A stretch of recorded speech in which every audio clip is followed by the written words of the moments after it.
This morning, the flooding crisis gripping two states. Rain continues to fall in New South Wales and Queensland. The new evacuation orders and warnings.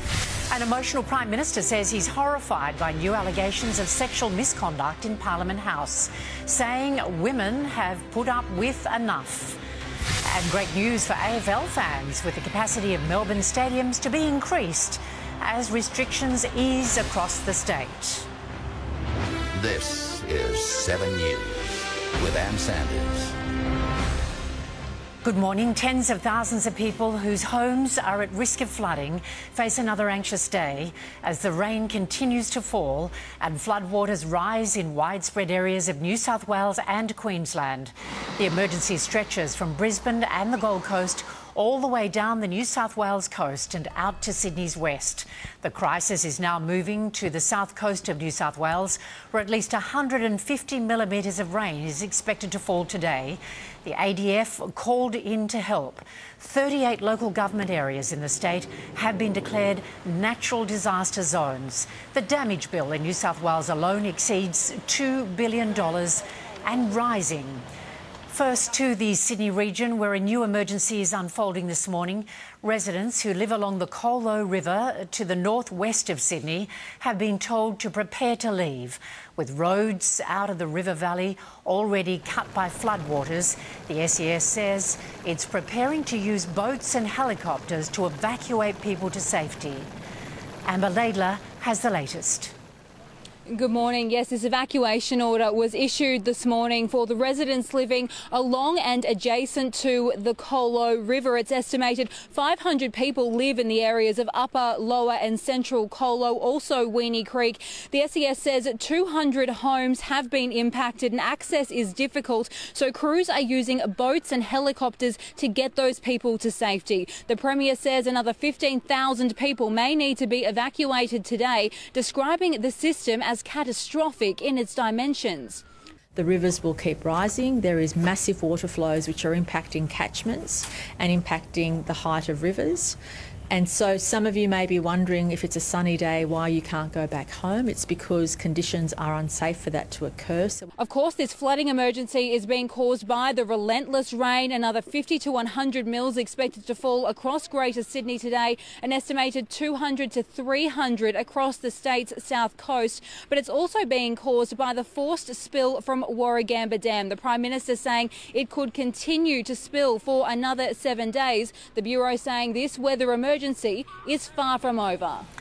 And rainfall is expected to smash the south coast of New South Wales later today, with a deluge of at least 150 millimetres forecast for some areas.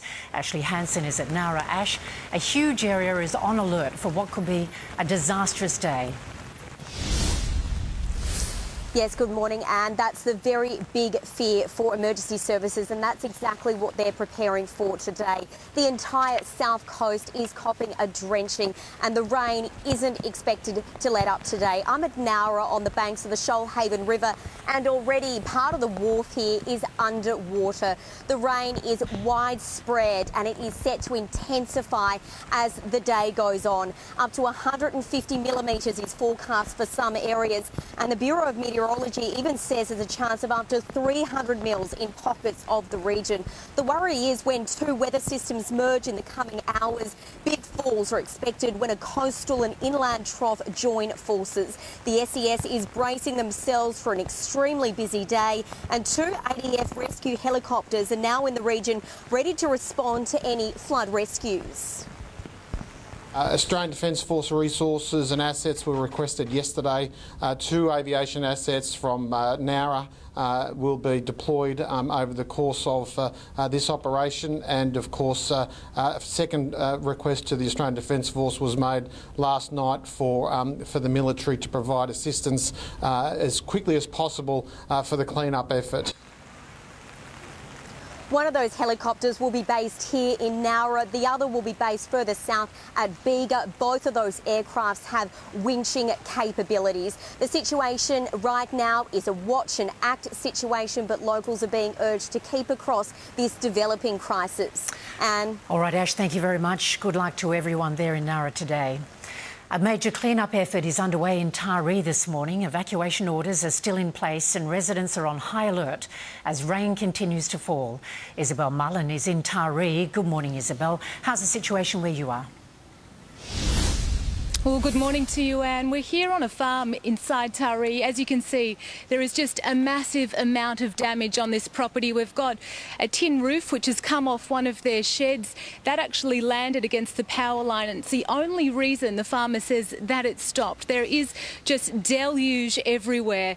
Lots of tree branches have washed up. We've actually had some livestock wash up as well. We won't show you that.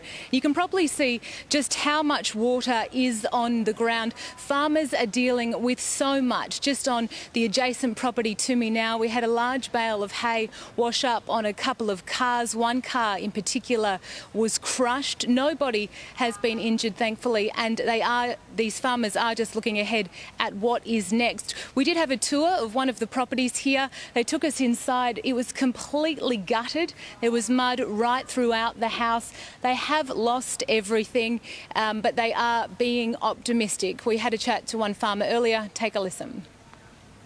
For 70 years, it's the second time I've seen the devastation from this. So I actually didn't think I'd ever see it again after the 78 flood. It's sort of nerve-wracking and very hard to sleep every night. You go to sleep for 2 or 3 hours and you really, it's the cattle, you know, what are we going to do? Evacuation orders are still in place for much of Taree. Now, the Manning River, that has subsided. It is below its moderate level. We are expecting about 50 millimetres of rain to fall today, and so they're not out of the woods yet. Oh, shocking pictures there, Isabel. Thank you very much for updating us. A flood alert remains in place on the Gold Coast with more heavy rain predicted. Jordan Bissell is there. Jordan, the Bureau of Meteorology says the situation is life-threatening. And that's right. The advice from authorities at this stage is that if you don't need to be on the Gold Coast or on southeast Queensland's roads, don't. The advice is to stay at home, stay dry and stay safe. Now, at this stage, we've seen multiple roads cut from flash flooding.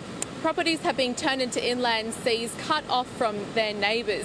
We've also seen parts of the highway closed and a traffic nightmare as cars are banked up on the northern end of the Gold Coast.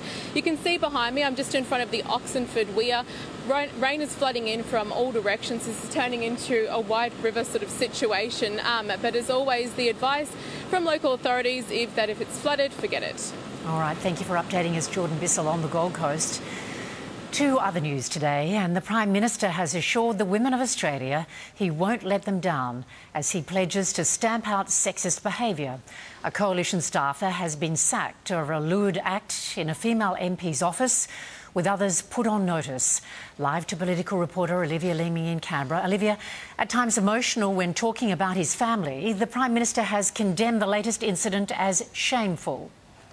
And a powerful speech from Scott Morrison, despite some criticism that it should have been delivered weeks ago. It began with this admission that he should have chosen his words far more carefully when he responded to this swathe of rape and harassment allegations, but insisting this latest incident has no place in Parliament. Equally disgraceful and despicable activity. Many Australians, especially women, believe that I haven't heard them, and that greatly distresses me. I owe them everything. And to them, I say to you girls, I will not let you down. It must be. The Prime Minister says that he will speak with all coalition staff later today. He has backed these calls for mandatory sexual harassment training for all MPs and their officers. He also has said that he is open to now looking at the idea of introducing quotas within the Liberal Party to increase the number of female politicians to try and improve the culture. This after this lewd video emerged of a coalition staffer engaging in a solo sex act on the desk of a female MP. That staffer has now been sacked, and the Prime Minister says any others involved in exchanging those videos, that they will too be shown the door. Anne? Olivia Leeming in Canberra. Thank you very much, Olivia. Victoria's COVID restrictions are easing this week, with bigger crowds at the AFL among the changes. And Victoria is officially COVID-free today, as Chanel Vella reports. A year ago to the day, Premier Daniel Andrews told Victoria...